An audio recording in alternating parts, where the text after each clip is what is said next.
Hi friends, అందరికీ నమస్కారం అండి. ఫ్రెండ్స్, ఈ వీడియోలో తెలంగాణ రాష్ట్ర వ్యాప్తంగా ఉన్నటువంటి ఈ యొక్క రైతులందరికీ ఊహించని శుభవార్త అయితే మన యొక్క రాష్ట్ర ప్రభుత్వం అయితే ప్రకటించింది. అందరికీ కూడా ఫ్రీగా ఇవన్నీ రైతులందరికీ పంపిణీ అయితే చేయబోతున్నారు.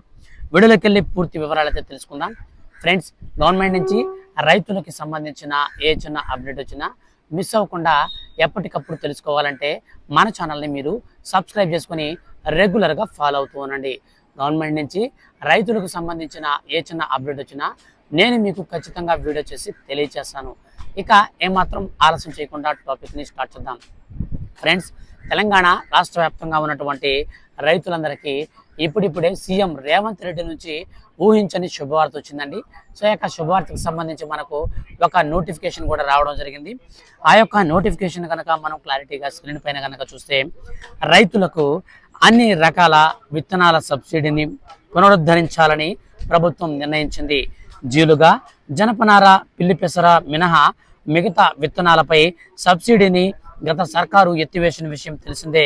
ఖరీఫ్ నుంచి పత్తి, వరి, కంది పెసర, మొక్కజొన్న, సోయాబీన్, మినుము, వేరుశెనగ తదితర విత్తనాలకు 35 నుంచి 65% సబ్సిడీని వ్యవసాయ శాఖ ఇక నుంచి ఇవ్వబోతుంది. ఇందుకోసం 170 కోట్లు ఖర్చు అవుతుందని అంచనా వేస్తుంది మన యొక్క రాష్ట్ర ప్రభుత్వం. మొత్తం మీద తెలంగాణ రాష్ట్ర వ్యాప్తంగా ఉన్నటువంటి ఈ యొక్క రైతులందరికీ కూడా ఈ యొక్క 35 నుంచి 65% మనకు సబ్సిడీతో విత్తనాలు అయితే మనకు పంపిణీ అయితే చేస్తున్నారన్నమాట. సో మనకు జీలుగా, జనపనార, పిల్లి పెసర ఇవి 3 కాకుండా మనకు ఖరీఫ్ సీజన్ నుంచి పత్తి, వరి, కందిపప్పు అంటే కంది, పెసర, మొక్కజొన్న, సోయాబీన్, మినుమ, వేరుశెనగ ఈ యొక్క విత్తనాలన్నింటినీ కూడా 35 నుంచి ఇక నుంచి 65% వరకు సబ్సిడీ అనేది ఇచ్చి మనకు ఈ యొక్క విత్తనాలు అయితే పంపిణీ చేస్తుంది అనమాట.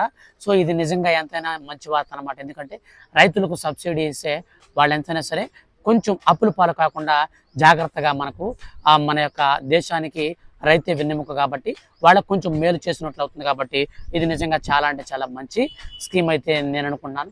మీ యొక్క ఒపీనియన్ కూడా వీడియో కింద కామెంట్ సెక్షన్లో నోట్ చేయండి. ఖచ్చితంగా మీరు మీ యొక్క ఫ్రెండ్స్ అండ్ ఫ్యామిలీలో రైతులు కనుక ఉంటే దయచేసి వారికి వీడియోని షేర్ చేయడం మాత్రం మర్చిపోకండి.